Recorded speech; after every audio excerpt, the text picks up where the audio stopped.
बोलो आजपर्यंत नाही बोलू इतक्या फारते पातळी इतकं म्हणून बोलायची वेळ आली. अरे मी शिवाजीराव पाळ्यांचाच आहे. माझं चॅलेंज आहे जाहीर. अधिकारी बोलवा, तुमचे पण बोलवा, कोण आहे ते होऊन जाऊ द्या. सामदा मतदान में सब तयारी आहे, कागदपत्री पण आहे. आणि ते म्हटले हे निघाले कार्ड. आता आमचे अंबादाजी हांडे आहेत, संजयजी आहेत, कर्वे आहेत, आमचे राजेचे डोंगरे ते सगळे त्यांना शिवाय केली राजेच्या डोक्याला. शेतकरी संघटना सगळे शेतकरी संघटना माझे शेतकरी इथं आहेत. आपण ती क्लिप बघा. यांनी कोटकोटे लावलं. किती लोक होती?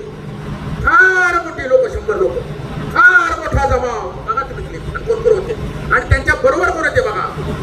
त्यांच्या बरोबर कोण होते? सचिन वाळूज, रघुनाथ लेंडे, अजून कोण ते मला नाव घ्यायचे नव्हते. ते कोण सुनील चव्हाण यांची कारकिर्द तुम्हाला माहिती आहे. ते म्हणजे 1 लाखाचं जमीन 2 लाखाचं तिथे 10 लाखाची 15 लाखाची ठरवायची, 1 लाखानी 2 लाखानी द्यायची, मग होऊ शकतं. आणि तिथं कोणते यांचे काय कोणाचं काय ते वाढ